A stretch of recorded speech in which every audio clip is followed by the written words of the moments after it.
pues aparte de que está muy bien hecho y muy bien desarrollado, lo que venimos diciendo hace mucho tiempo, que las profecías sí o sí se van a cumplir. Y el Señor tendrá que utilizar, aunque suene fuerte, pues a personas que tienen inmenso poder y riquezas, como esta institución, para que muchas profecías se cumplan. Y uno se pregunta, ¿puede el Señor en un momento determinado utilizar a inconversos, utilizar a pecadores, utilizar a dirigentes paganos para que ciertas y determinadas profecías se cumplan? Por supuesto, no les quepa a ustedes la menor duda. ¿Quién sacó a José de la cárcel? ¿Un creyente? ¿Alguien del pueblo de Israel? ¿Un miembro de su familia que años atrás lo había vendido como esclavo? No. ¿Quién sacó a José de la cárcel? El faraón. Y el faraón no era un creyente. Al contrario, el faraón era una persona que recibía hasta adoración como Dios. Era una de las costumbres de los faraones de Egipto. Pero gracias a la autoridad del faraón, José logró salir de la cárcel. Y bueno, todos conocemos el resto de la historia, ¿no? Aquellos sueños que había tenido José de joven, pues vieron su cumplimiento gracias a la intervención milagrosa de un pagano, en este caso, del faraón, el rey de Egipto. Cuando el Señor profetizó durante 40 años la destrucción de la ciudad de Babilonia, de Jerusalén y posteriormente también de Babilonia, ¿a quién utilizó? ¿A un pagano? Nada más y nada menos que al rey más poderoso de la época, a Nabucodonosor. Si no se arrepentían, la ciudad de Jerusalén iba a ser destruida. ¿Pero quién la iba a destruir? Ellos mismos. Ellos mismos se iban a dedicar con un cincel y con un martillo a romper los muros, las casas y el templo y a prenderle fuego. Pues no. ¿A quién utilizó el Señor? ¿A un pagano? ¿Al mismísimo Nabucodonosor para que se cumplieran las profecías? Cuando llegó el cumplimiento del tiempo, es decir, los 70 años de cautiverio en Babilonia se habían cumplido, ¿a quién utilizó el Señor para permitirle a aquel pueblo que estaba cautivo volver otra vez a su tierra y que se cumpliera la profecía del profeta Jeremías, que decía que después de 70 años el Señor visitaría a su pueblo? ¿A quién utilizó el Señor? A otro rey, en este caso a Ciro, que también está mencionado en la Biblia y que el Señor lo llama mi escogido, mi siervo, mi instrumento. ¿A quién utilizó el Señor? Cuando había una profecía que dice que habría lloro y lamento y tristeza y destrucción por la muerte de niños inocentes. ¿Al rey Herodes? ¿Sí o no? Al rey Herodes. ¿Y a quién utilizó el Señor para que todas las familias de Israel en aquellos tiempos volvieran cada uno a la ciudad donde habían nacido y se empadronaran? Al César de Roma, el que promulgó un edicto para que todo el mundo volviera, ¿verdad? Es decir, vemos a lo largo y ancho de la historia que Dios ha utilizado muchísimas veces a gobernantes paganos terribles, ¿verdad?, para el cumplimiento de ciertas y determinadas profecías. ¿Creen ustedes que a estas alturas de la historia de la humanidad se va a levantar una mega estructura con un poder mundial que aún no existe para el cumplimiento de ciertas y determinadas profecías de la Biblia? Pues no, lo que va a utilizar es lo que hay. Y vemos cómo el Señor está utilizando todas estas cosas para el cumplimiento de las profecías de la Biblia. Como dijo este hermano en el documental, esto no tiene que desanimarnos, sino al contrario. Hay gente que ante estas cosas se asusta, ¿no? Creyentes que tienen muy poca base y muy poca madurez en el Señor, se asustan, les entra miedo porque dicen, ay, pero es que al contrario. Es que dice, erguid vuestras cabezas porque vuestra redención está cerca, porque el día de vuestra redención se acerca. ¿Quién nos iba a decir a nosotros que nosotros íbamos a estar viendo el cumplimiento de palabras proféticas que llevan 2000 años sin cumplirse? El libro del Apocalipsis se escribió en el siglo I y estamos en el siglo XXI. Han pasado más de 2000 años desde que estas profecías se escribieron. La bestia, el falso profeta, en fin, lo de la marca de la bestia, etcétera, y son cosas que están ahí, que se han leído y se han predicado y se han escrito libros y se han hecho películas, pero la realidad es que no las habíamos visto cumplidas a lo largo de la historia. Y mira tú por dónde nosotros estamos viendo que es tan fácil que se cumplan hoy en día profecías que cuando seguramente Juan las escribió, se habrá preguntado, ¿y cómo se va a cumplir? ¿Cómo se va a cumplir todo eso? Cuando leíamos o hemos leído muchas veces en el libro del Apocalipsis que 100 millones de soldados se van a unir y que van a ir juntos a pelear con un mismo propósito y objetivo y que van a llegar a un valle a las afueras de Israel que se llama el Valle de Jezreel o el Valle de Meguido. Pero si es que en la época de Juan no había 100 millones de habitantes en todo el planeta Tierra. Cuando él oye que van a ser 100 millones de soldados, me imagino que se habrá quedado con la boca abierta porque habrá pensado y habrá dicho, pero 100 millones, pero si no hay tantos millones en la Tierra, ¿y cuántos hay hoy en día, hermanos? Dice que hay ya 7.000 millones. Y según los cálculos, pues a 8.000 millones llegaremos en relativamente poco tiempo. Los siglos y siglos y siglos que se tardó en llegar a la famosa cifra de 1.000 millones y lo poco que se tarda hoy en día, ¿verdad?, para poder llegar a cifras aún mayores. Es decir, estamos viendo nosotros hoy en día cosas que muchos hermanos y muchos predicadores y muchas iglesias que leyeron estas profecías nunca las vieron cumplidas. Si nosotros en cierto sentido, a pesar de lo que tiene que venir y de lo que está sucediendo, somos en cierto sentido una generación privilegiada, ¿sí o no? Porque estamos viendo cosas que algunos hermanos las leyeron, las predicaron, murieron y no las vieron cumplidas. Cuando yo predicaba el domingo acerca de la figura del personaje del falso profeta, pues el falso profeta, todas las características que tiene y todo lo que hace y todo lo que dice y toda la autoridad mundial que tiene, pues hemos visto un pequeño anticipo en esta tarde de lo que significa y de lo que tiene esta mega estructura religiosa. Ahora, yo le decía a Elena esta mañana que hay una palabra que a mí en estos días me ha sacudido, y es que cuando el Señor habla a esa estructura religiosa, a esa organización mundial, hay un momento en el que el Señor le dice a los que están dentro de esa organización, que han conocido a Cristo y que han conocido la verdad, le dice, salid de en medio de ella, pueblo mío. Y eso a mí me ha golpeado mucho, porque mucha gente dice, no, son todos, cuidado, que nos podemos llevar muchas sorpresas. Salid de en medio de ella, pueblo mío. Y hay mucha gente que se está dando cuenta de que han sido engañados, y Dios está dándole una oportunidad tremenda a millones y a millones de personas que han sido toda la vida católicos, pero que no han leído la palabra de Dios y que por lo tanto no tenían la verdadera información. Porque lo curioso es que muchísimos, no digo todos, pero muchísimos católicos ignoran la palabra de Dios, no leen las Sagradas Escrituras. Y claro, te llega una encíclica de esta, donde te presenta un mundo tan bonito, de fraternidad, de amor, de que todos somos iguales, de que todos tenemos derechos, sí, pero vamos a ver, ¿qué tenemos nosotros en común con personas que niegan rotundamente a Cristo? ¿Qué tenemos nosotros en común con personas que incluso en sus libros sagrados dicen que la figura de Cristo no es realmente como dice la Biblia, sino que la Biblia está equivocada y lo verdadero es lo que ellos escriben en sus libros religiosos? Yo no tengo nada en común con esas personas. Pero sin embargo, en esta encíclica, Fratelli Tutti, ¿verdad?, pues se motiva el hecho de que todos somos hermanos, no habla de conversión. Seremos hermanos cuando tengamos el mismo padre, digo yo, ¿no? Cuando tengamos el mismo padre podemos llamarnos hermanos, pero si usted tiene otro padre, otro Dios diferente al mío, ¿cómo va a ser usted hermano mío? ¿Verdad?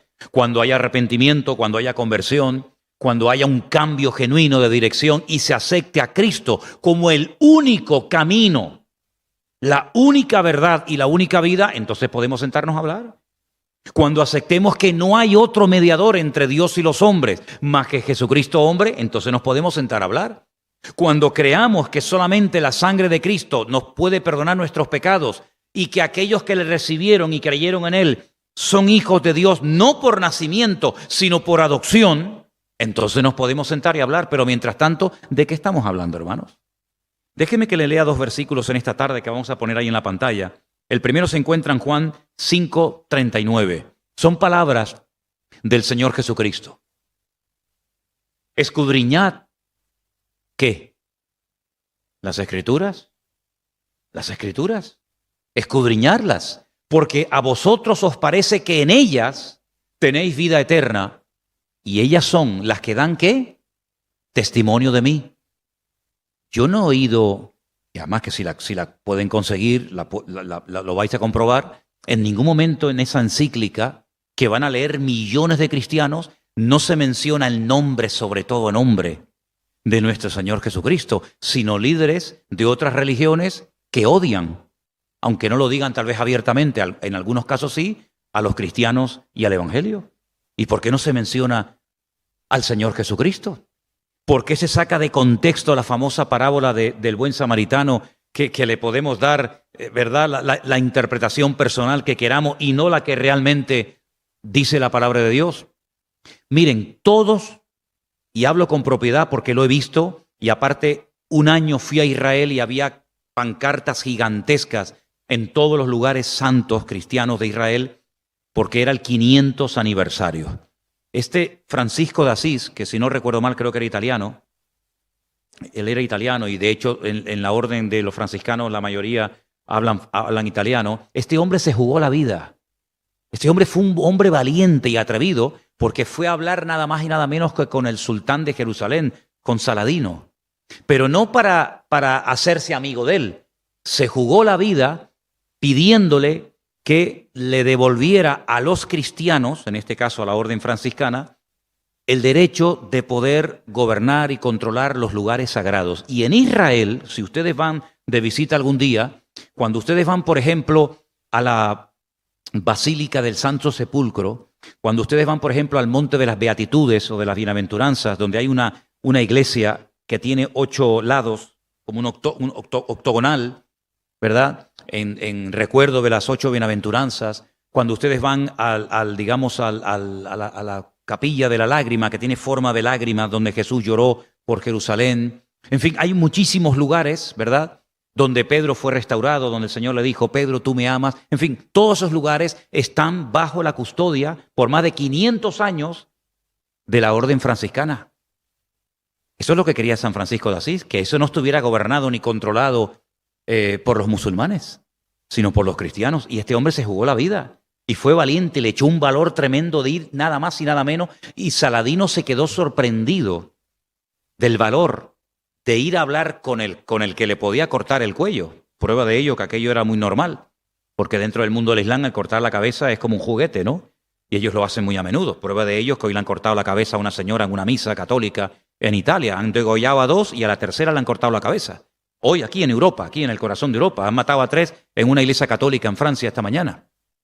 Pues este hombre se jugó la vida y consiguió. Hace 500, ni los judíos tienen el control de estos lugares. Fíjense lo que les digo, ni los judíos, ni los musulmanes, sino la orden de los franciscanos. El huerto de Getsemaní, por mencionar otro lugar que me viene a la cabeza ahora, aquí está en el Monte de los Olivos. Entonces, cuando presentan a San Francisco de Asís como una persona que fue a dialogar y a llevarse bien y a hacer ecumenismo, pero nada más lejos de la realidad. Estaba dispuesto a morir. Él estaba dispuesto a morir con tal de que la gente pudiera ir al Santo Sepulcro católico y pudiera entrar a los lugares santos hasta el día de hoy. Entonces, es una manipulación de la historia, pero todo esto vemos que también forma parte del sistema diabólico de los últimos tiempos, donde se van a presentar las cosas malas como si fueran buenas. Y van a cambiar la historia, enseñando otra historia irreal que no tiene nada que ver con la realidad. Por eso que dijo el Señor, escudriñad las Escrituras. Porque claro, si una persona no lee la Biblia y lee una encíclica como esta o como cualquier otra, pues puede llegar a conclusiones totalmente equivocadas. Pero cuando vas a la palabra, te das cuenta de que muchas de las cosas que los hombres enseñan, además fíjate qué curioso, no añadimos más libros a la Biblia cada 20 años, ¿sí o no? La Biblia que leemos hoy aquí en este púlpito se viene leyendo hace centenares de años. No hay que añadirle a la Biblia ni quitarle porque esto está caducado y ahora hay que añadir una cosa nueva. ¿Cuántas encíclicas han escrito los papas a lo largo de la historia? Y donde dije digo, ahora digo, y donde digo, dije Diego. Continuamente cambiando, pero la verdad es inmutable. El Señor es el mismo ayer, es el mismo hoy y es el mismo por la eternidad. ¿Cuántos dicen amén? Siempre me he preguntado yo, con el poder y con la autoridad y con el poder de convocatoria y con la influencia mundial que tiene esta institución y esta gente, en vez de emplearla para predicar el verdadero evangelio, pierden una oportunidad de oro, pero también sabemos que las profecías tarde o temprano se van a tener que cumplir y vemos cómo se están cumpliendo. Hay otro versículo que también quiero leer, está en 2 de Timoteo, el verso 16 del capítulo 3. Toda la escritura, y la tenemos aquí, amén, es inspirada por Dios, útil, ¿para qué?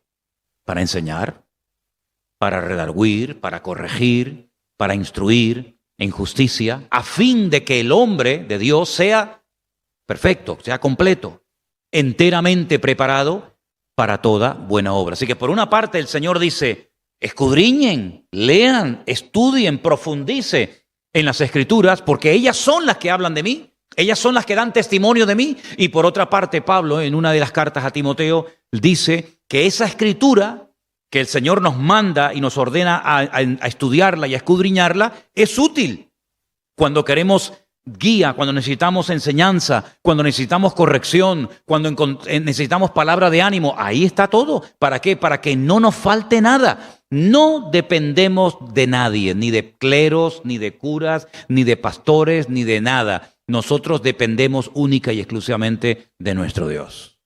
Y todo esto hay que valorarlo, porque una cosa es que nos hayamos convertido, y creo que todos los que estamos aquí somos convertidos y hemos entendido el Evangelio, y otra cosa es que con el paso del tiempo, cada vez más nos estamos dando cuenta del privilegio que significa ser cristiano. Sabemos que cuando una persona acepta al Señor y le pide perdón por sus pecados son perdonados instantáneamente, su nombre es escrito en el libro de la vida, si muere pasa inmediatamente a la presencia del Señor. Bueno, pero vale, ya está. Eso se hace una vez y ya está. Y como testimonio de ese cambio interno en mi vida, pues está posteriormente el bautismo. Me bautizo, ¿por qué? Porque tengo claro que el Señor es mi Salvador, porque Él ha perdonado mis pecados, porque voy en serio, y entonces me bautizo, como diciendo, entierro mi antigua vida y vivo solamente para Cristo. Ya está, pero eso se hace una vez en la vida. Eso no hay que hacerlo toda la semana o cada cierto tiempo. Pero luego, a lo largo de la vida, nos vamos dando cuenta de dónde nos sacó el Señor. Y no se han preguntado ustedes nunca, yo sí por lo menos, qué privilegio de todos los millones y millones de habitantes que hay en el planeta Tierra, que tú hayas conocido a Cristo. Es un privilegio impresionante, porque si les soy sincero, yo sé que a lo mejor el testimonio de alguno de ustedes es diferente al mío, pero yo nunca busqué a Dios. Yo nunca busqué a Dios, jamás me dirigí a Dios para nada, ni para pedirle nada. Pero puedo dar testimonio de que Él sí me buscó a mí y me encontró, gloria a Dios.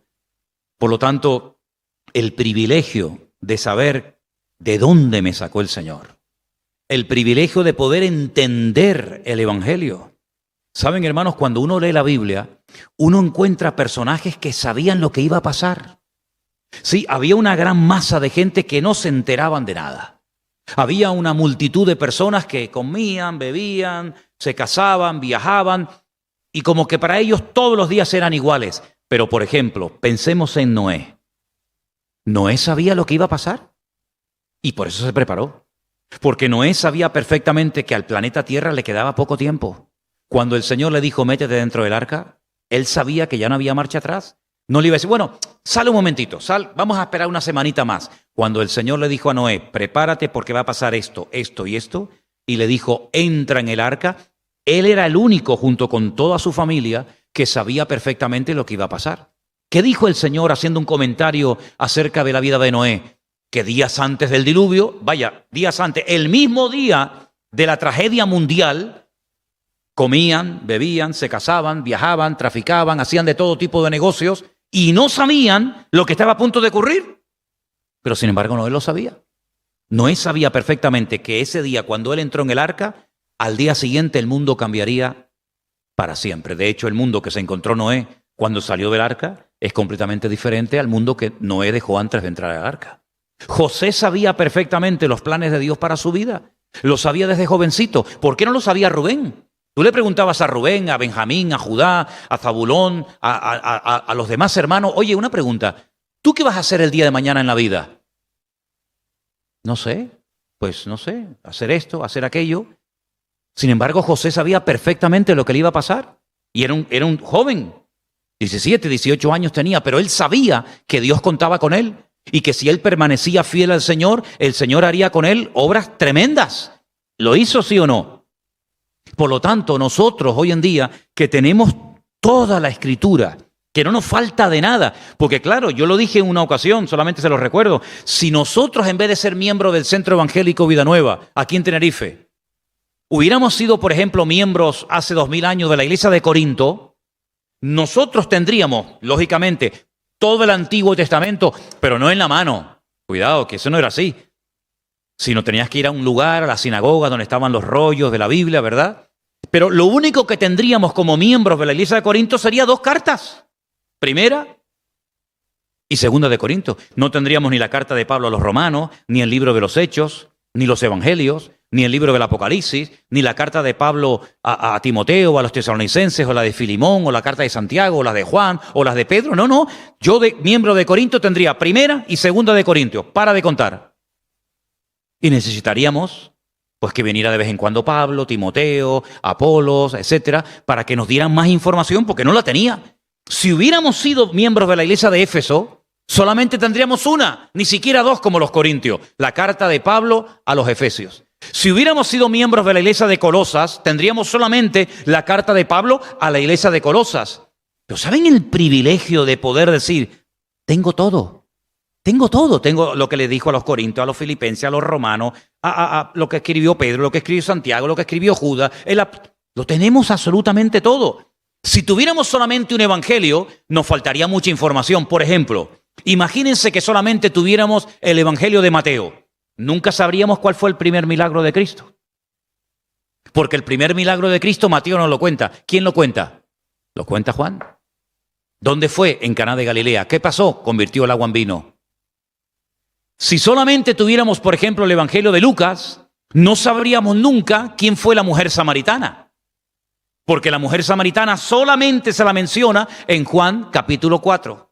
No sabríamos que un día el Señor Jesucristo fue a un estanque llamado Betesda, cerca del templo de Jerusalén, a sanar a un paralítico. No sabríamos ni siquiera quién era Lázaro, ni Marta, ni María. ¿Por qué? Porque solamente se cuenta en el Evangelio según San Juan.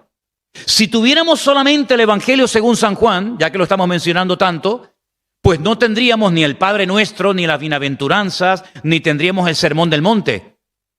Es decir, si tengo parte de la Biblia, pero no la tengo toda, no tengo toda la información de Dios.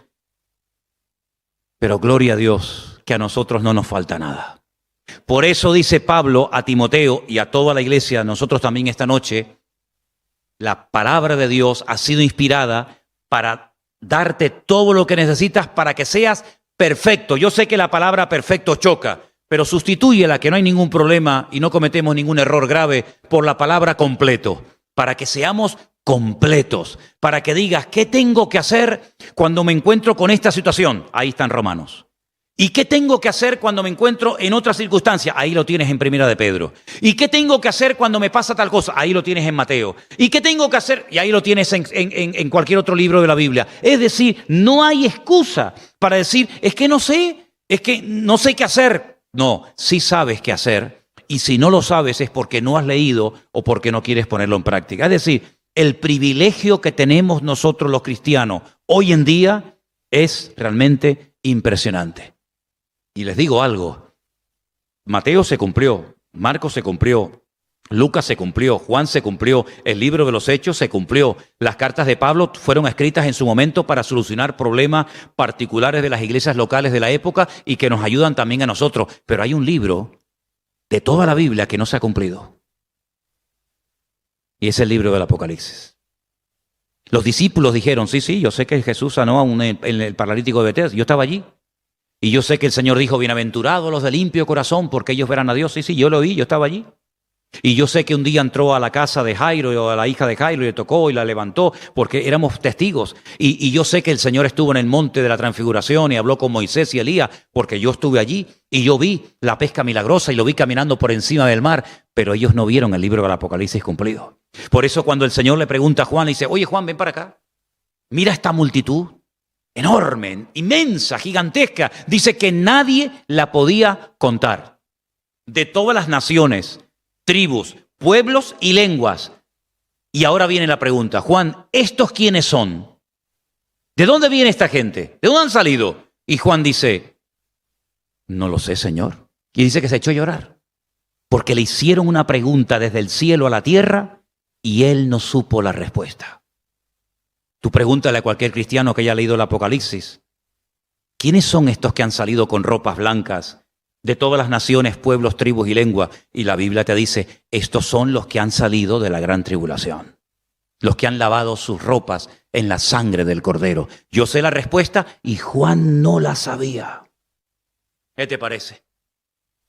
Una generación de privilegiados tremendo, pero para todo eso hace falta pasar tiempo leyendo, escudriñando la palabra, y como hacen las cabras, como hacen los animales rumiantes, ¿verdad? Que le dan vueltas y vueltas a la comida y la bajan y la suben. Y una vez, eso es lo que significa meditar.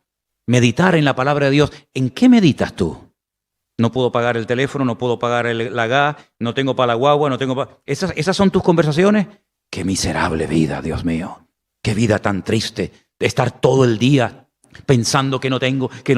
Esa es tu vida. Ahora tú vete a la calle y testifícale a un inconverso, dile, ven, conviértete al Señor, y te dice, aquí es Señor. Al Señor que te tiene hecha polvo, al Señor que estás todo el día llorando, al Señor que te hace dudar. Yo lo paso mejor que tú y no tengo a tu Señor. Pero cuando nosotros le decimos al mundo, yo tengo un Dios todopoderoso, un Dios que aunque coma hoy un trozo de pan, solamente un trozo de pan duro y sin nada dentro, sabe mejor porque tiene la bendición de Dios que la mejor comida del mundo sin la bendición de Dios. Cuando tenían hambre en el desierto, yo pregunto, ¿qué le mandó el Señor a su pueblo? Mira, por la mañana tenían tortilla española de patatas, ensalada, y después tenían 4 o 5 tipos de postre. Tenían el polvito uruguayo, que me gusta a mí mucho. Tenían flan con huevo y nata. Luego tenían carne, pescado, ¿verdad? A la plancha o asado, según como quisieras. Luego tenían algo de pasta, por si acaso. Tenían arepas. A lo mejor había algún venezolano por ahí metido entre el... ¿Qué le mandó el Señor? Pan. Que no era ni siquiera el pan que comemos nosotros hoy en día. Era como esas nubes, ¿saben? Esas nubes que los niños comen. ¿Saben? Que te llena la mano todo. Así era el maná. Era una cosa así. Y cuando la comías, te alimentaba de tal manera que se asustaron porque no hacían sus necesidades. Y decían, vamos a morir.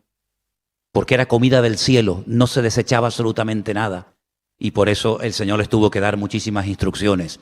Los alimentó con maná 40 años. Solamente con esa comida podían haber sobrevivido 40 años. ¿Qué tipo de comida era? Dice, trigo del cielo. Comida celestial. Fíjate tú, no era una comida muy variada, pero era una comida que te ayudaba a vivir perfectamente. Ese es nuestro Dios. El Dios que dice en su palabra en Proverbios, más vale bocado seco, sin nada, pero con la bendición de Dios, que casa llena de provisión sin la bendición de Dios. Yo un día no tenía ni dónde caerme muerto, no tenía nada para comer, iba viajando en el barco y tenía hambre. Y le cogí a mi madre de una caja de polvorones que tenía 2 polvorones. Antes de comérmelo, yo veía a la gente que iba a la cafetería, que comían, y además basta que no puedas para querer, ¿verdad? ¿No te pasa eso? Tienes dinero y no te compras nada. Cuando no tienes, ves a todo el mundo que compra un bocadillo, un helado, ¿verdad? Yo me subí a la cubierta del barco y le dije, Señor, gracias por la cena de esta noche. Oré, bendije los 2 polvorones, me sentaron a gloria. Me sentaron a gloria, me sentaron tan bien que recibí una fuerza. Yo no sé qué llevaban, yo no sé mi madre qué le pondría a los polvorones, porque siempre la veía alegre, pero créame, lo poco con la bendición de Dios alcanza y satisface. Pero cuando no está la bendición de Dios, tú ves gente con dinero que tú dices, si eso es tener dinero, si esa es la vida de los ricos, no la quiero ni en pintura. Con problemas con los hijos, con depresiones, viven amargados, con miedo por aquí, miedo por allá, y uno dice, Señor, en paz me acostaré y asimismo dormiré, porque tú me haces vivir confiado. Vamos a descubrir la grandeza de gozarnos con lo poco. Vamos a descubrir la grandeza de la fidelidad de nuestro Dios, porque ahora estamos en tiempos de ver la fidelidad de nuestro Señor. Y cuando comas a partir de ahora, aunque sea poco, aunque sea repetitivo, y otra vez garbanzo, y otra vez caraota, y otra vez lo mismo, cada vez dile al Señor que te siente mejor la comida y que disfrutes de la comida, porque hoy han muerto miles de personas de hambre en el mundo, mientras nosotros por comer 3 días lo mismo, tal vez nos quejamos. Que Dios nos ayude a darnos cuenta del privilegio de ser cristiano en esta generación. Claro, humanamente hablando, yo me preguntaba hace unos meses atrás, decía, Dios Señor, a mí me dijeron que cuando todo se pusiera muy feo, tú nos llevabas a tu presencia. Pero de momento estamos aquí. Pero vamos a aprender a gozarnos en medio de este tiempo y demostrarle al mundo que nosotros tenemos un Dios poderoso y tenemos un mensaje importante que dar al mundo. ¿Cuántos lo creen? Es un tiempo de prueba. Está saliendo a la luz mucho de lo bueno que llevamos dentro y también de lo malo, como lo dije el otro día, y termino ya. En este tiempo sale la realidad de lo bueno que llevamos dentro, de la buena semilla que se ha plantado en nuestros corazones durante años, y también de algunas cosas que decimos, uy, mira, yo no sabía que tenía esto en mi vida, pero vamos a pedirle al Señor que siga tratando con cada uno de nosotros. Amén, hermanos. Oramos al Señor. Cierra tus ojos ahí donde estás, por favor. Y vamos a pedirle al Señor en esta noche que nos guarde, que guarde nuestra boca, nuestra mente, que guarde nuestra vida de malas actitudes. ¿Se acuerdan el famoso cartelito que hicimos durante el confinamiento? Léelo de vez en cuando, pégatelo en la frente, cuélgatelo en el cuello. Prohibido quejarse. ¿Se acuerdan? Prohibido quejarse. Señor, gracias te damos porque tú eres bueno y nos has sacado de Babilonia, Señor. Has abierto nuestros ojos y hemos conocido la verdad, y esa verdad nos ha llenado y nos ha hecho libres. Señor, abre nuestra boca y danos fuerzas y renuévanos cada día para que nunca tengamos temor de abrir nuestras bocas, ya que el mundo no tiene temor, ni vergüenza, ni miedo a proclamar sus mentiras, que nosotros los cristianos también lo hagamos y que aprovechemos toda oportunidad que se nos presente para decir que el Señor Jesucristo es nuestro Dios. Gracias te damos, Señor. Guárdanos como hasta el día de hoy de todo peligro y de todo mal, en el nombre de tu amado Hijo Jesús. Amén y amén. Gloria al Señor. Nos ponemos de pie esta noche, mis queridos hermanos. Vamos a levantar la ofrenda para la gloria y la honra de nuestro Dios. Nuestra hermana Rosa nos va a ayudar, y no sé si Raicé en alguna ocasión nos ha ayudado a levantar la ofrenda. ¿No? Bueno, pues hoy te vas a estrenar. Que el Señor les bendiga. Nos vemos el domingo. Recuerden, seguimos con las listas. Recuerden que a partir de las 10 de la mañana abrimos el grupo para que se vayan apuntando, los que quieran venir al culto el domingo. Que Dios les bendiga, mis queridos hermanos. Y bueno, no les digo que después se saluden unos a otros, pero bueno, por lo menos háganse así o algo. Guardemos siempre la distancia. Y por favor, hermanos, cuando terminen los cultos, sobre todo los jóvenes los sábados, Anderson, ayúdame en esto. Los domingos, por favor, Ujieres, ayúdenme en esto. Que en la puerta no se hagan esas aglomeraciones de gente para que no tengamos problemas. ¿De acuerdo? Ya no estamos grabando, hemos cortado la grabación, hemos recibido una denuncia en nuestra iglesia del Puerto de la Cruz. Los vecinos... ¿Qué? Ok, bueno, tenemos que orar para que el Señor guarde, que lo está haciendo. Tenemos que orar para que el Señor guarde a nuestros hermanos del Puerto de la Cruz, porque ha habido gente que se ha quejado. El grupo, que era un grupo muy variado, yo creo que nunca había llevado un grupo de tantos países como en esta ocasión. Había gente de México, de Colombia, Carla, que es de Rumanía, aunque vive entre nosotros, de Argentina y de otros lugares más. y fue también un grupo que no solamente era de varios países, sino que vinieron en vuelos diferentes, a horas diferentes. Claro, unos venían de un país, otros venían de otros. Cuando se marcharon, exactamente igual, no todos se fueron en el mismo vuelo, unos se iban a una hora, otros se iban a otra, unos se iban de noche, otros de madrugada, otros al día siguiente, y organizar todo esto, pues no se pueden ustedes imaginar cuánto hay que llamar y moverse y de un lugar a otro, pero bueno, gracias al Señor, creo que todos han llegado a sus respectivos países, aunque no me han llamado, pero supongo que los de México llegaron a México, los de Colombia a Colombia y no se equivocaron de avión ni de país, así que bueno, gracias al Señor todo fue muy bien. Traigo muchos saludos del hermano Adolfo y de Paula, su esposa, que ustedes pudieron verlo en un saludo que mandó en el retiro que tuvimos en el Puerto de la Cruz hace poquito tiempo, y tienen muchísimas ganas de venir. Ellos me decían casi con lágrimas en sus ojos, qué ganas tenemos de conocer nuestra iglesia. Dice Adolfo, el día que llegue voy a saludar ya se sabe el nombre de muchos hermanos de la iglesia, y voy a saludar a unos y voy a saludar a otros, dice, porque tengo muchas ganas de conocer a mis hermanos, de conocer a mi iglesia. Ellos están bien, gracias al Señor, y quiero pedirle a la iglesia a partir de hoy que oren porque ellos tienen el deseo de venir este mes, el mes que viene en diciembre. Entonces, que el Señor supla, que el Señor haga milagros para que puedan venir ellos junto con sus 2 hijas y con el niño. Tienen dos hijas, Mafe y Sara, y el niño pequeñito de 7, 8 años creo que tiene, se llama Johanan, que es un encanto de niño. Entonces, por favor, hermanos, oren para que el Señor les provea y el Señor les ayude a venir este mes de diciembre y pasar el fin de año aquí con nosotros en la iglesia.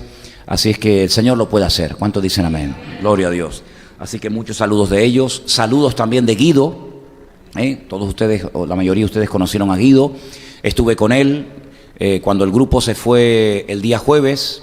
Yo siempre me quedo en un hotel tiano, donde el hermano Adolfo y Paula me tienen allí reservada una habitación. Tuve la bendición de poder asistir a un culto en ese hotel, porque el director del hotel es el pastor de la iglesia y el pastor es el director. Entonces, el viernes por la noche tuvimos la oportunidad de participar en un culto allí en el hotel. La Casa de Emanuel se llama el hotel, Casa de Emanuel, Beit Emanuel. Y estuvimos allí el viernes y después el sábado a la mañana se reúne otra congregación. Y Guido subió de Beersheba y se quedó conmigo una noche a dormir. Cada uno en su cama, lógicamente, ¿verdad? Y manda muchos saludos, para todos ustedes, especialmente para los jóvenes, que fue con los que más tiempo pasó, y tiene muchas ganas de volver, y dice que hará todo lo posible por poder asistir al próximo año al campamento de jóvenes, por lo menos es lo que me dijo, se fue con un buen recuerdo de todos ustedes. Y bueno, hermanos, desde el primer día que llegamos, gracias al Señor, todo fue bien. El Señor nos ayudó en todos los detalles, que son muchísimos. Ya les digo que unos llegaban a las 2 de la mañana, otros a las 4 de la tarde. Y bueno, el Señor nos ha dado la oportunidad otra vez de ir a ese país. Todavía hay paz, todavía se puede caminar tranquilo por las calles, todavía se puede visitar ese país. Hay una especie de calma tensa. Ya hace unos cuantos años que no hay una guerra. Ustedes dirán, bueno, pero es que en Israel o se está en guerra o se están preparando para una guerra. Es así, ¿no? Entonces, hace años que no hay una guerra fuerte, aunque ahora hay un motivo muy grande de oración, porque la guerra en Siria, donde ha habido miles y miles y miles de muertos, y que ha durado muchos años, está ya prácticamente a punto, vamos a decir, de acabarse, aunque ahora el país está totalmente destruido, ciudades enteras destruidas, todos contra todos, no hay infraestructuras, es un auténtico desastre, y entonces ahora viene, digamos, el reestructurar y ahora viene el rehacer todo lo que el hombre en estos últimos años ha estado rompiendo. Pero Rusia y también Irán estuvieron apoyando al presidente que sigue ahí en el cargo, y entonces se ha quedado muchísimo armamento, ¿sabes? Se han quedado bases militares con cientos de miles de misiles, y entonces hay una preocupación porque Irán ha dicho abiertamente, sin esconderse, sin ocultarse, que el objetivo que ellos tienen es atacar a Israel, pero esta vez ellos dicen, por lo menos es lo que ellos dicen, que no va a ser una guerra como otras que ha habido, que ha durado unas semanas, unos días o lo que sea, sino que esta va a ser ya la definitiva, y que el objetivo es no solamente atacar a Israel y dejarlo herido, tocado, sino arrasarlo y borrarlo para siempre de la faz de la tierra. Bueno, este espíritu, este deseo de destruir al pueblo de Israel no es nada nuevo. Ya muchos lo han intentado a lo largo de la historia, y dicho sea de paso, todos los que han intentado destruir al pueblo de Israel, al final terminaron siendo destruidos ellos. Ya Nabucodonosor lo intentó, ¿y qué quedó de su imperio? Nada. Y los medos persas también lo intentaron, ¿y qué quedó de ellos? Nada. Y de los griegos, y de los romanos, y de tantas y tantas naciones que han intentado pues destruir al pueblo de Israel. Y bueno, la realidad y la historia demuestra que al final los que fueron destruidos fueron ellos, y el pueblo de Israel pues sigue ahí, ¿no? Pero todavía abrigan los enemigos de Israel la esperanza de que en la próxima van a poder cumplir sus objetivos. Entonces hay una especie como de calma tensa. De hecho, tengo que decirles que cuando yo llegué el día jueves, esa noche, esa madrugada, después de mucho tiempo, me dijo Adolfo, dice, no le digas nada al grupo para que no se ponga nervioso. Aparte, la gente ni se enteró ni nada, sonaron las alarmas. En la ciudad de Tel Aviv sonaron las alarmas porque Israel atacó Siria, porque sabe que ahí hay un armamento tremendamente poderoso que le puede hacer mucho daño, y entonces atacaron Siria, y Siria mandó unos cuantos cohetes y tal, pero bueno, prácticamente la gente no se enteró, pero ellos a las 2:30, 3 de la madrugada, tuvieron que levantarse de la cama, salir corriendo y salir de la casa y refugiarse porque sonaron las alarmas en Tel Aviv. Es decir, que en ningún momento tenemos que caer en la trampa, en el error de pensar que bueno, de que ya todo se ha arreglado, de que ya no va a pasar nada, sino que el Señor Jesucristo en su palabra es muy claro, y nos dijo que en los últimos tiempos habría guerras y rumores de guerras y nación contra nación y reino contra reino. Es decir, que esto es simplemente el anticipo de lo que nosotros sabemos que tarde o temprano se va a cumplir. Y la gran batalla, la gran y tremenda batalla de Armagedón, donde Gog, Magog y todas estas naciones que todos conocemos, aún no se ha llevado a cabo. Y en algún momento, ¿verdad? En algún momento tendría que cumplirse. Así que sigamos orando por nuestros hermanos, sigamos orando por las iglesias, por nuestros hermanos en Cristo allí, para que el Señor los proteja, para que el Señor les ayude y que, como dice la Biblia, que haya paz en Jerusalén. Amén, hermanos. Y una de las cosas que quisiera compartir con ustedes, Guido está en una escuela bíblica en la ciudad de Natania, y yo ya conocía de esta escuela bíblica. Es una escuela bíblica que los cursos los ofrece en ruso, en inglés y en hebreo. Y yo ya había oído algo de esto, pero me informé bien y traje el material, y quisiera en esta tarde llevarles a un salmo. Yo le pedí a Cordy que si ella tenía posibilidad de leernos este versículo en alemán. No sé si, Cordy, ¿dónde andas? Allá. ¿Tienes el Salmo 22, por favor? El Salmo 22, el versículo concretamente 16. Me gustaría saber qué dice la última parte del versículo. Tú léelo en alemán y dinos al final qué dice. A ver, es el Salmo 22, versículo 16.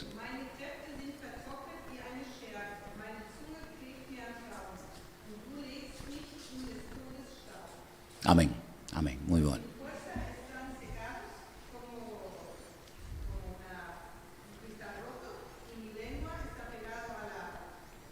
No, entonces, no, tú has leído el 15.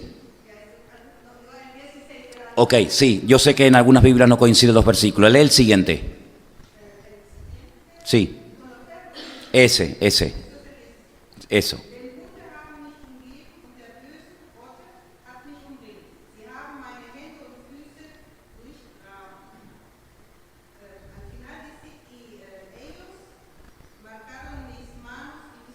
Marcaron. Sí.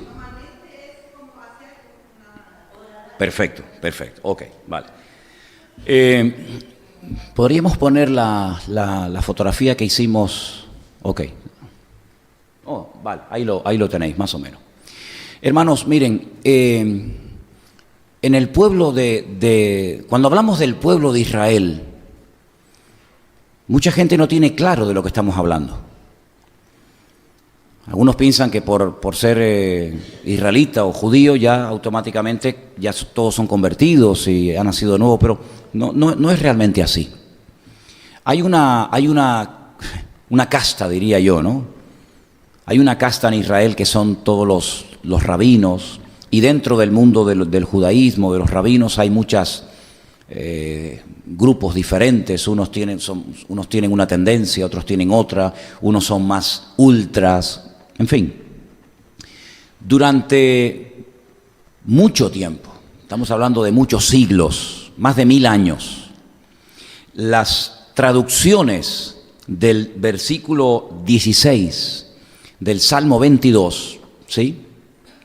Cuando llegamos al texto donde dice en español, porque perros me han rodeado, me han cercado cuadrilla de malignos. Y en la Biblia ustedes dice, horadaron mis pies, o mis manos y mis pies. ¿Dice así en tu Biblia? Ok. Cuando tú llegas a los textos que durante siglos en el pueblo de Israel se han leído, curiosamente cuando llega a la palabra horadaron, porque el Salmo 22 es un salmo mesiánico. Ustedes quiero que lo lean después tranquilamente en casa, y van a comprobar que es un salmo que hace muchísimas referencias al Señor Jesucristo, ¿vale? Hay muchos tipos de salmos. Salmos que eran para cantar, salmos que eran para recordar acontecimientos del pasado, en fin. Pero este es un salmo puramente mesiánico, como otros tantos. Y cuando llega a la parte horadaron mis manos y mis pies, durante muchísimos siglos, se leía como dice arriba, la palabra de arriba, la que está ahí arriba, ahí dice, bueno, los que han estado en las clases de hebreo, no sé si lo saben leer, Ka'ari, Ka'ari, arriba dice Ka'ari. Esa letra, la Kaf, es como una C al revés, es el cómo, ¿vale? Cómo tal cosa. Nosotros tenemos en español, en nuestras reglas ortográficas, decimos, es como tal, y ese como va aparte del sustantivo, del adjetivo, de lo que sea. En hebreo no, en hebreo se junta. Arriba dice Ka'ari, como león. Eso significa como león. Ari es león.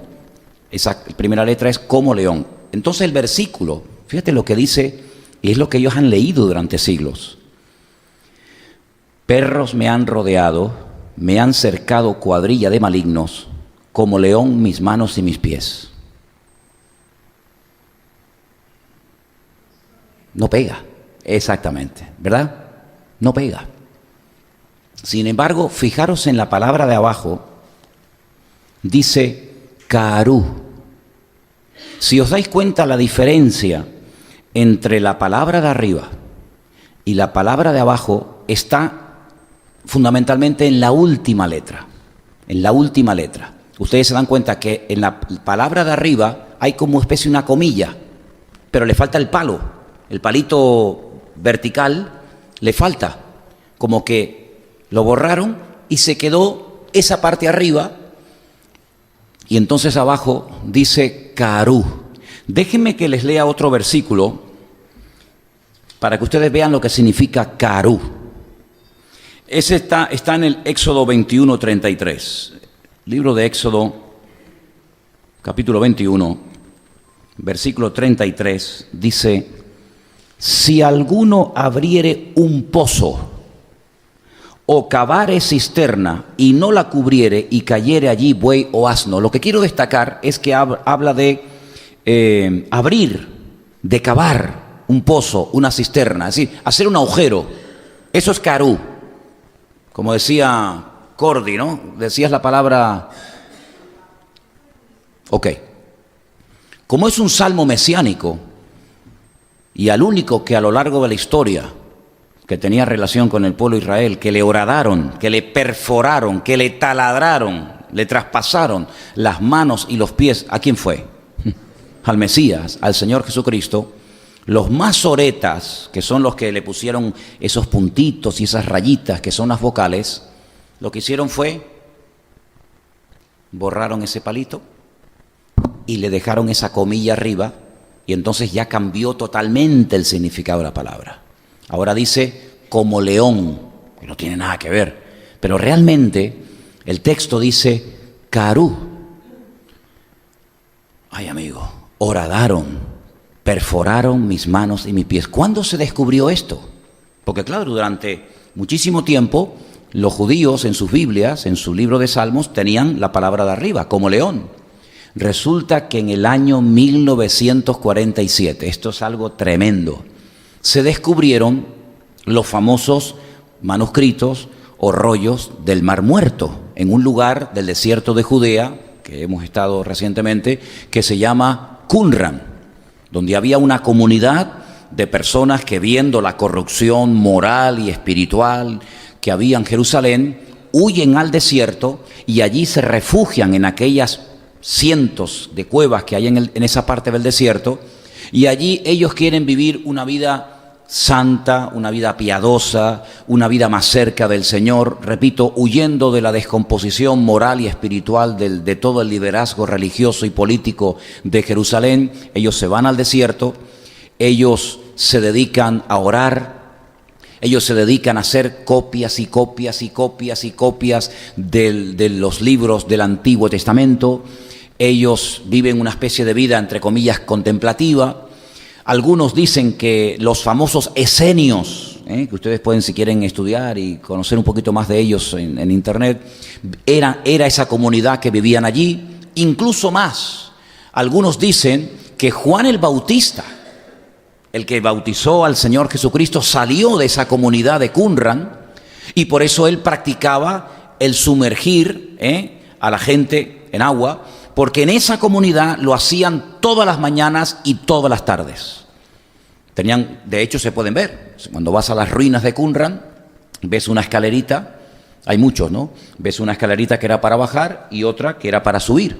Entonces se sumergían en el mikvé, una especie de piscinita, para purificarse de sus inmundicias, de sus impurezas, de sus pecados, y entonces lo practicaban como algo normal en esa comunidad. Y si Juan el Bautista salió de esa comunidad de Qumran, pues cuando él predica la palabra, preparando el terreno para el Mesías, pues él lo que hace es ofrecerle a la gente lo mismo que ya hacían en la comunidad, bautizarlos, sumergirlos en agua como señal de arrepentimiento, ¿vale? Como señal de que estaban realmente queriendo volver al Señor en un genuino arrepentimiento y en un deseo de dejar todo el pecado y la vida pecaminosa y agradar a Dios. ¿Se dan cuenta?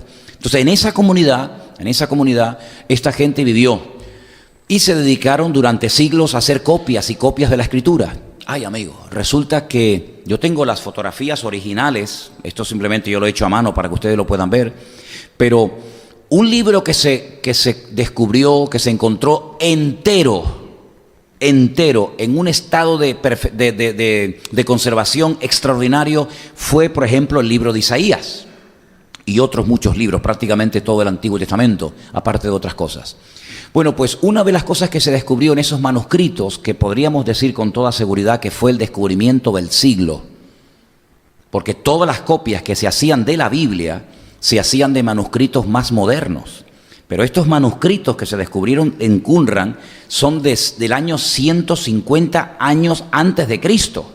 Son los manuscritos más antiguos, los más antiguos. Y claro, en aquellos tiempos no había el problema que después, con el paso del tiempo, algunos rabinos tuvieron a la hora de aceptar el hecho de que Jesús era el verdadero Mesías y no era un impostor.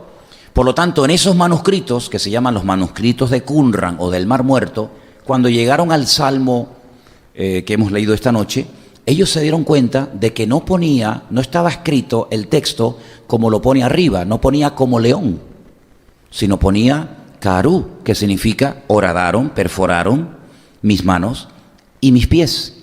Y todo esto ha creado una polémica porque en esta escuela bíblica, donde está nuestro hermano Guido asistiendo y preparándose para servir al Señor y para poder evangelizar a la gente de allí, de Israel, con la Biblia y con las Sagradas Escrituras, los deja realmente con la boca abierta porque se dan cuenta de que hubo una especie de manipulación, una especie de tratar de ocultar una realidad para que la gente no aceptara a Cristo como el verdadero Mesías. Entonces ellos han hecho y están haciendo cada día vídeos con todos estos descubrimientos y otros más, y se van por las calles de Israel, sobre todo por la ciudad de Jerusalén, y con estas escrituras evangelizan a la gente. Y también una de las cosas que están haciendo con muchos resultados es permitirle a la gente que lea el capítulo prohibido en Israel. Y el capítulo prohibido en Israel es el capítulo 53 del libro de Isaías. Que si hubieran podido borrarlo y quitarlo, lo hubieran hecho. Pero es muy fuerte quitar un capítulo entero de la Biblia. Entonces simplemente lo que han hecho, si se dan cuenta, entre la última letra de la primera palabra y la última letra de la segunda palabra, simplemente borraron un poquito y bueno, ahí como que salieron del paso.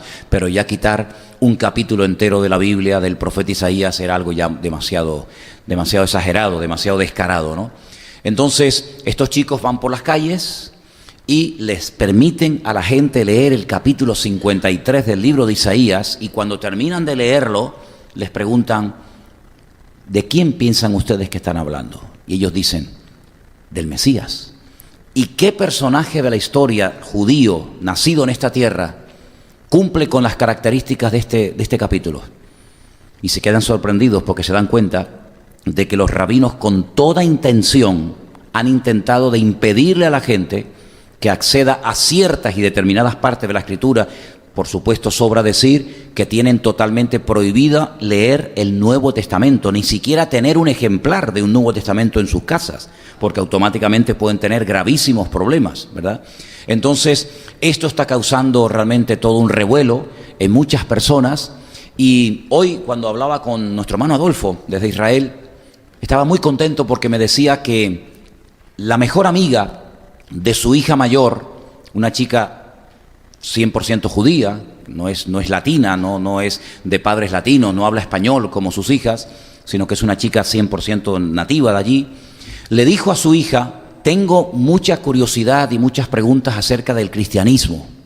Y entonces ayer estuvo en la casa con Adolfo y con su esposa y con su hija, y entonces con la ayuda de su hija, que habla perfectamente hebreo, estuvieron 3 horas y media, hermanos. 3 horas y media, preguntas y preguntas y preguntas. Pero claro, cuando le evangelizas a la gente allí, no es tan fácil, porque primeramente tienen que tenerlo claro a través de las Escrituras. Y lo que más le chocaba, me decía, era que no le entraba en la cabeza que Dios tuviera un hijo, porque desde la cuna les han enseñado que Dios es uno. Y eso es algo por lo cual están dispuestos a morir. De hecho, a lo largo de la historia, muchos judíos han muerto defendiendo hasta la muerte la idea de que Dios es uno. Y de hecho, las últimas palabras de muchos judíos cuando morían en las hogueras o quemados o de cualquier otra forma era: escucha Israel, el Señor nuestro Dios, uno es. Y ahora de repente se encuentran con la idea de que Dios tiene un hijo, y no es nada fácil. Bueno, pues la cuestión está en que quedó tan hambrienta esta chica que este fin de semana van a llamar a Guido, a Beersheba, para que suba, puesto que es una chica jovencita y tal, para que le siga evangelizando, porque tiene un hambre del Señor, porque el evangelio en Israel es novedad, queridos hermanos. Permítame decirles esto: en Israel la gente no tiene ni idea de lo que es el evangelio. De hecho, ni siquiera el verdadero nombre del Señor Jesucristo lo mencionan, sino que mencionan otro nombre cuyas siglas significan pues casi como que su nombre sea maldito y que pase a y que no se recuerde más el nombre del Señor. Así que, hermanos, los rabinos han hecho y siguen haciendo, no digo todos, pero muchos desprecian a Cristo, no quieren que la gente tenga ningún conocimiento del Señor. Y fíjense hasta qué punto llegan, que les voy a contar un testimonio de algo que me ocurrió a mí personalmente. Uno de los días que estábamos allí, llevé al grupo al shuk, que sería como la recoba, La Recoba de aquí, allí se llama el Shuk, pero aquello es inmenso, aquello es un mundo enorme y merece la pena verlo y cómo la gente vive y compran y gritan y todo. Y aparte hay una tienda donde hay una chica que tiene una tienda de especies y yo siempre voy allí a comprar algunas especies para traer para casa y la chica además habla muy bien español y allí siempre voy. Estando en la tienda comprando unas especies, algunos lo saben porque lo conté ayer como testimonio en el Puerto de la Cruz, se me acerca un chico joven, pero era una masa, era así enorme, fuerte, parecía un oso. Y entonces coge de allí, que está todo ahí a la vista, coge unos dátiles, y porque eso se puede hacer allí, la gente va por la calle y entra a una tienda y coge golosinas y coge tal, y si no le gusta después lo deja en el mismo sitio. No, es así, créanme.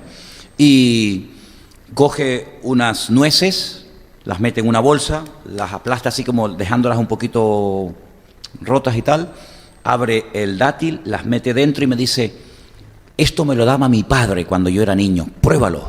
Y está riquísimo, La parte de los dátiles de Israel son una delicia y encima con nueces dentro, eso increíble, una energía tremenda. Entonces, bueno, yo me iba a un sitio y él venía detrás mío y me voy a otro sitio y él no se me iba. Yo digo, a ver si este va a ser, ¿no? Pues también tuve experiencia de eso también en Tel Aviv. Experiencias, a veces, vamos a ver.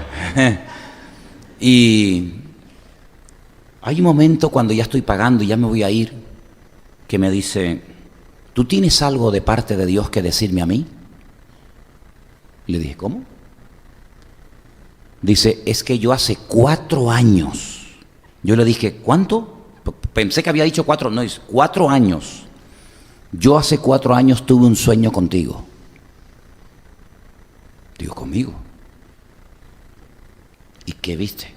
Dice, te vi exactamente igual como estás ahora, así vestido, y oí una voz que me dijo, tiene algo que decirte de parte mía.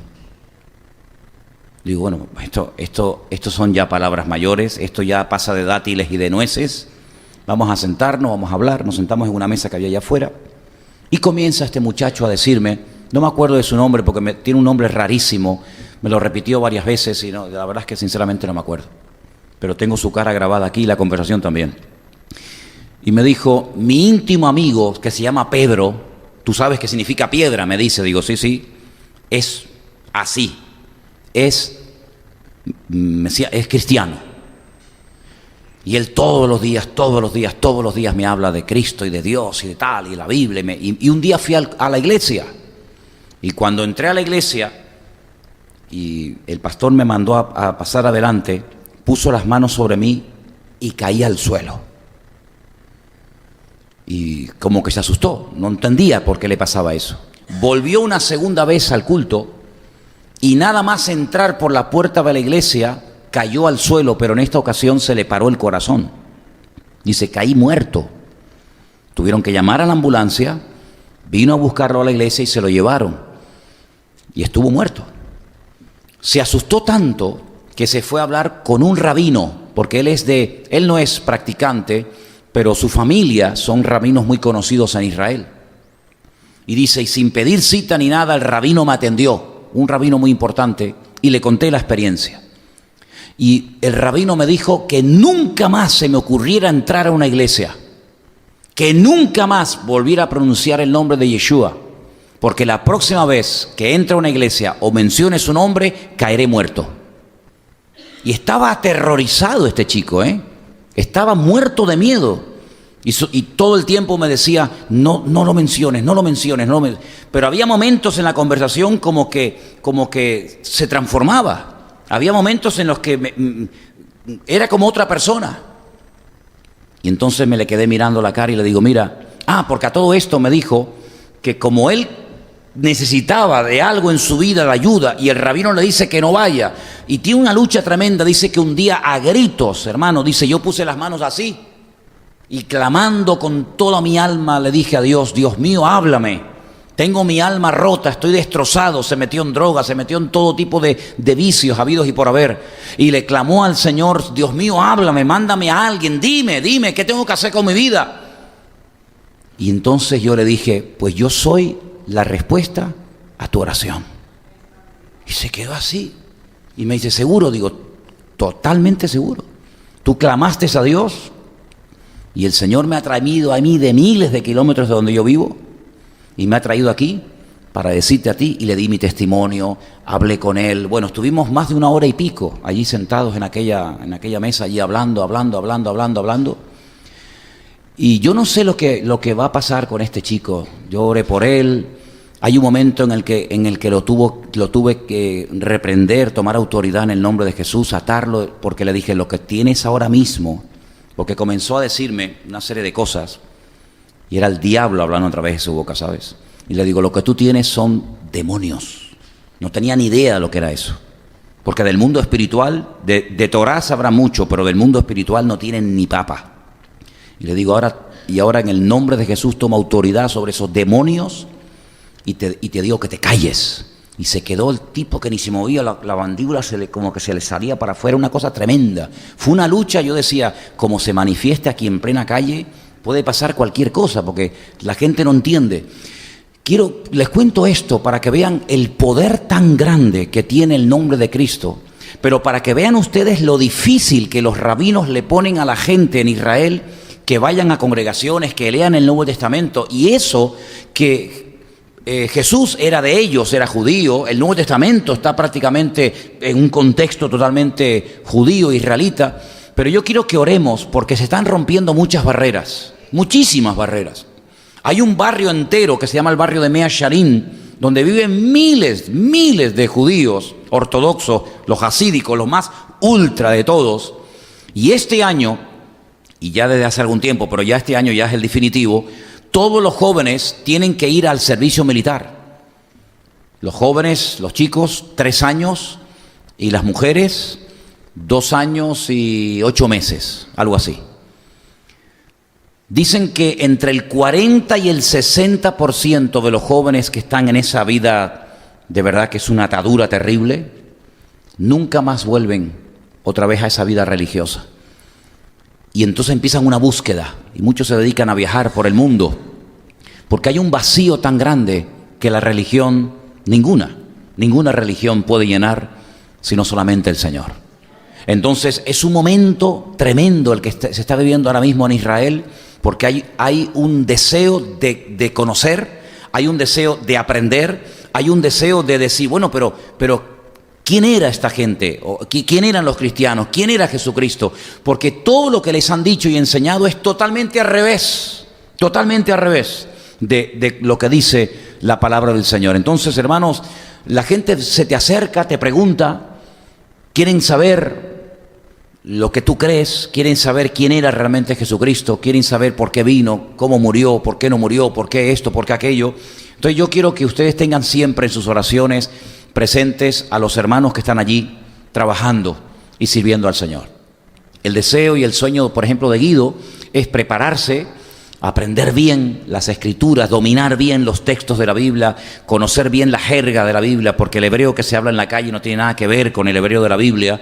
Y entonces dice, yo, hombre, me defiendo en el hebreo, pero el hebreo de la Biblia es otro mundo, y ese es el que él quiere aprender y prepararse para poder salir y evangelizar a ese lugar que, aunque uno diga, bueno, es Israel, está por evangelizar. Hay mucha ignorancia, hay mucho desconocimiento, pero hay un factor muy bueno, y es la curiosidad.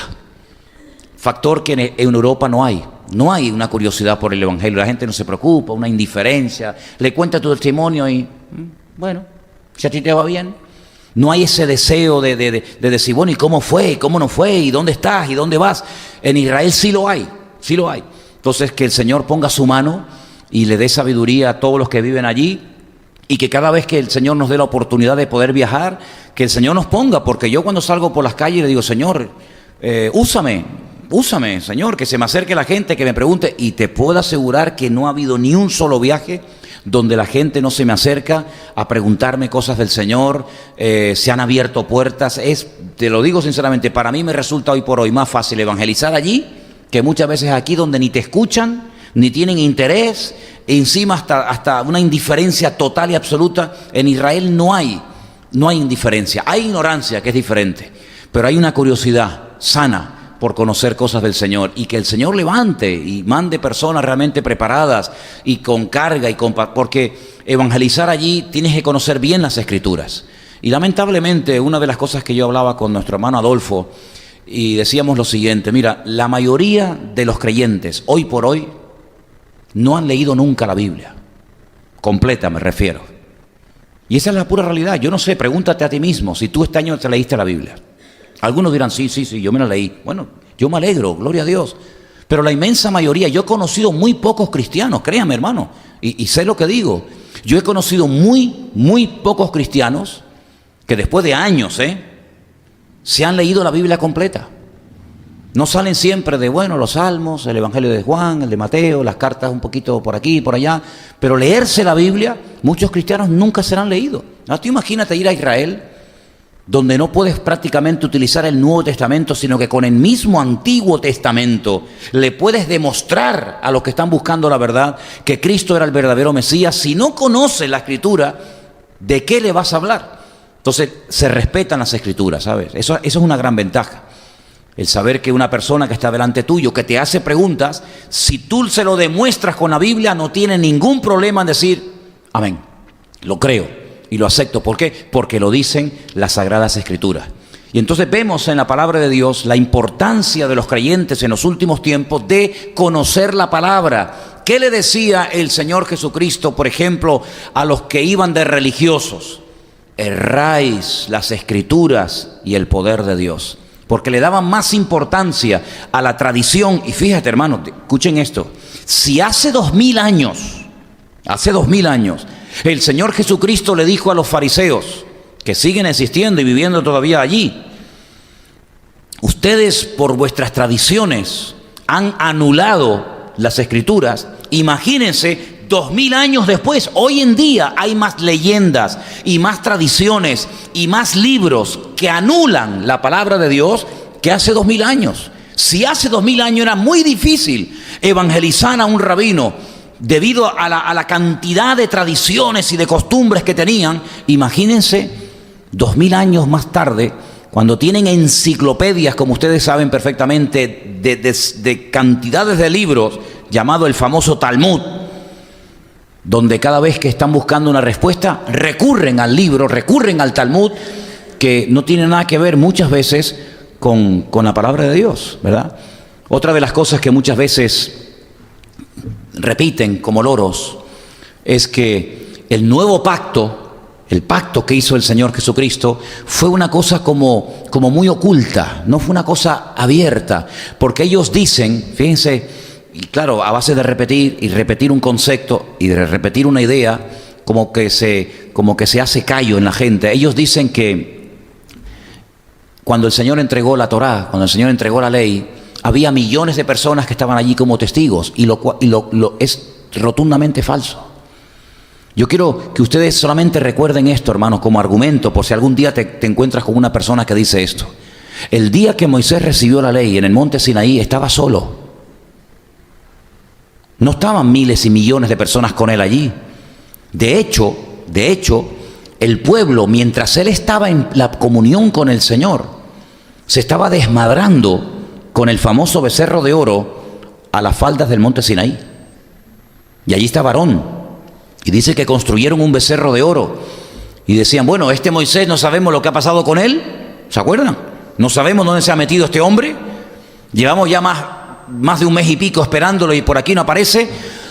Construyamos un becerro. E incluso llegaron a pensar y hablar de volver a Egipto. Así que el hecho de que digan, el argumento que dicen que cuando el Señor dio la ley había allí millones de personas, es rotundamente falso. Solamente estaba Moisés.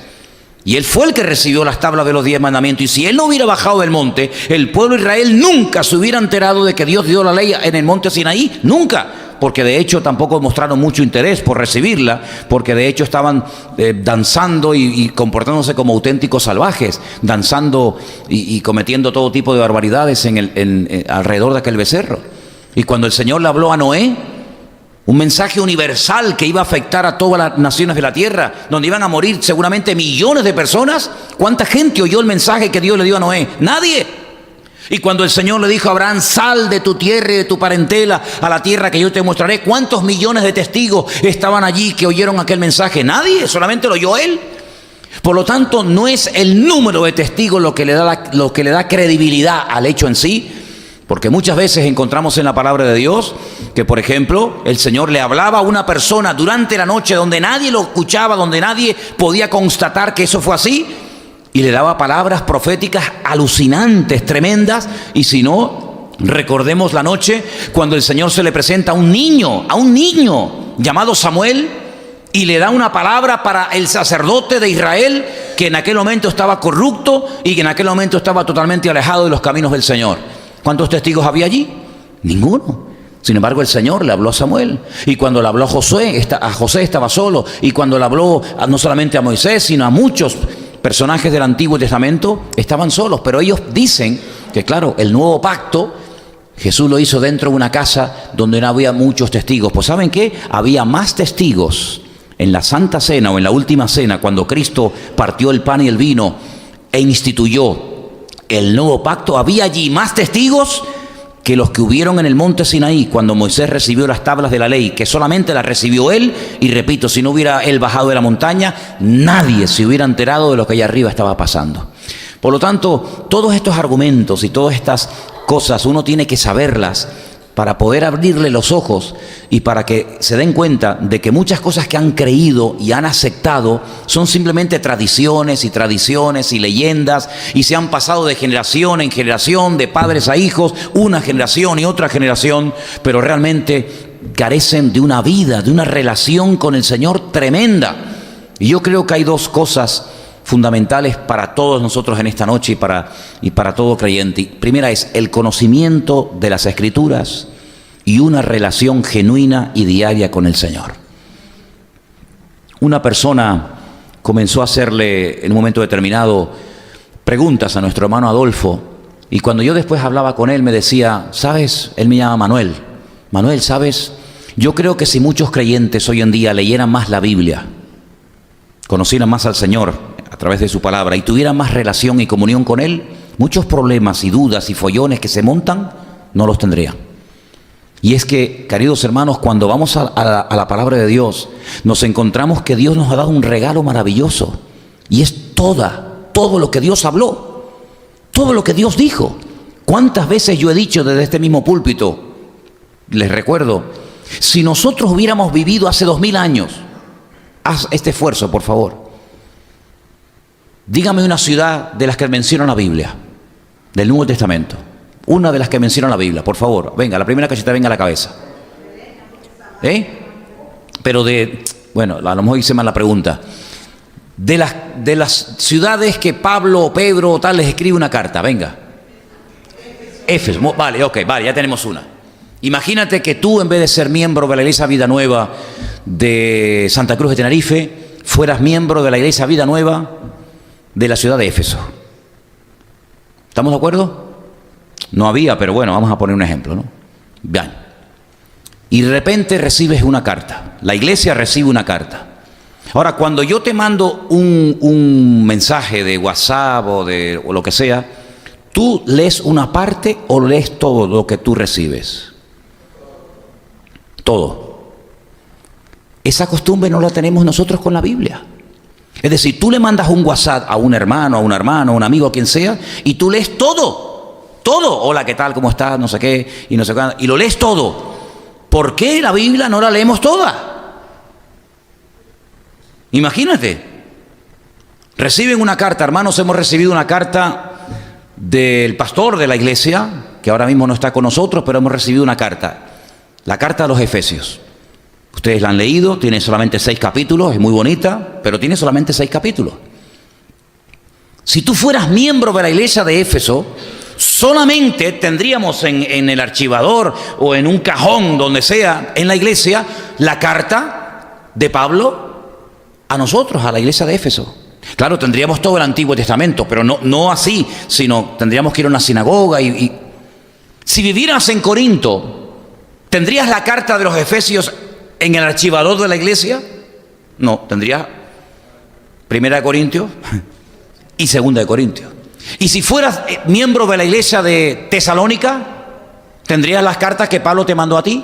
Es decir, que hasta muchos siglos después, hasta que se terminó de escribir todo el Nuevo Testamento, miles, millones de hermanos nuestros no tuvieron nunca todo el Nuevo Testamento en la mano. Los efesios tuvieron su carta, los tesalonicenses tuvieron la suya, los colosenses tuvieron la suya, Filemón tenía la suya, Timoteo tenía la suya, Tito tenía la suya.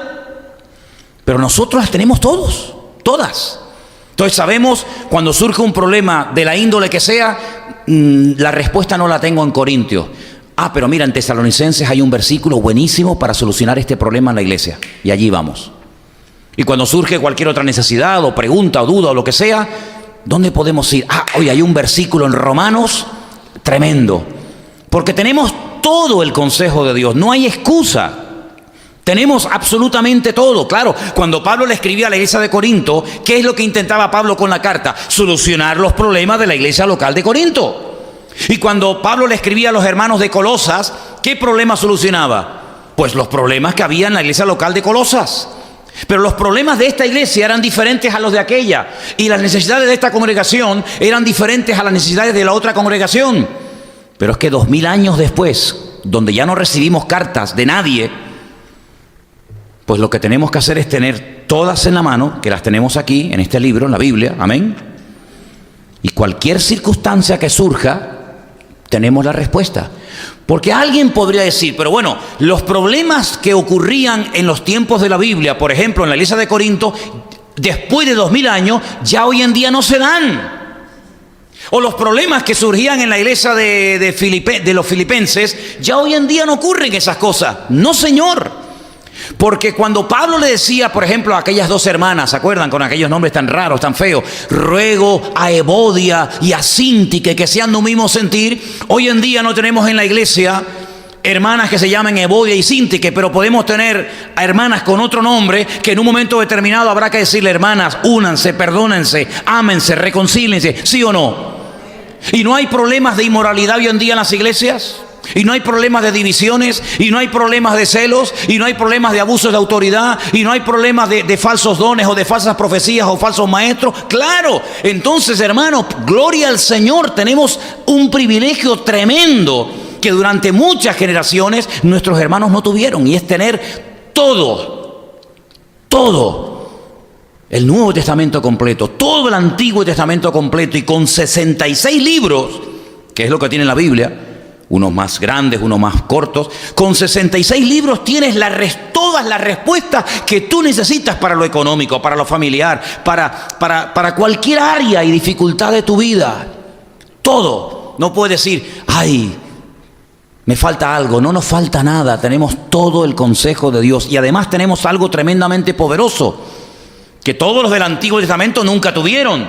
Y a pesar de que no lo tuvieron, vivieron en victoria. ¿Cuánto más nosotros? Y es del poder del nombre, sobre todo nombre de Cristo Jesús, el Señor Jesucristo nuestro Dios. ¿Cuántos dicen amén? Luego, esta generación, bueno, ya hace unas cuantas, hasta la nuestra, no tiene excusas. No tiene excusas. Porque todas las respuestas y todas las preocupaciones y todas las limitaciones en las que te puedas enfrentar a lo largo de tu vida, todas y cada una de ellas tienen respuesta en la palabra de Dios. Por eso, qué razón y qué consejo tan sabio le dio Pablo a Timoteo, su hijo en la fe, cuando le dijo, toda la escritura es inspirada por Dios y es útil. Pero claro, cuando le dice Pablo eso a Timoteo, ¿a qué escritura se está refiriendo? ¿Al Evangelio según San Mateo? Es que no existía. ¿A Primera de Corintios? ¿A la libro de Apocalipsis? No. Si ya le está diciendo Pablo a Timoteo de pastor a pastor, toda la escritura es útil para corregir, para redarguir, para convencer, para instruir, a fin de que el hombre de Dios sea perfecto, enteramente preparado, y le están haciendo referencia a lo que era el Antiguo Testamento, cuánto más a nosotros hoy en día, que tenemos mucho más información y mucho más revelación que simplemente lo que podríamos leer en el Antiguo Testamento, sino que tenemos la base y tenemos el edificio sobre el cual se ha construido todo el ministerio de nuestro Señor Jesucristo, toda la revelación de Dios. Y ahora, queridos hermanos, no tenemos ninguna excusa para no poder vivir una vida cristiana